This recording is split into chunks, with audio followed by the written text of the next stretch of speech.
Ouch! Galit ka sa akin, Mari. Ano na?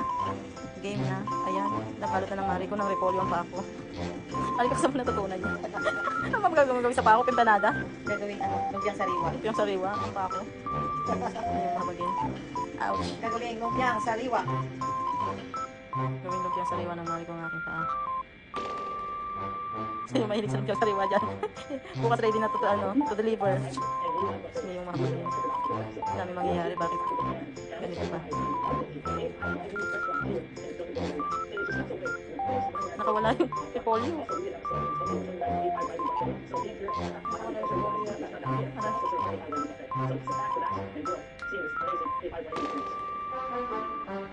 Mahal sa repolyo ang aking paa. Ready to deliver tomorrow. Tomorrow pwede na itong yan. Lumpiang sariwa. Ayan, repolyo, lumpiang sariwa. Sinong may gusto mong order?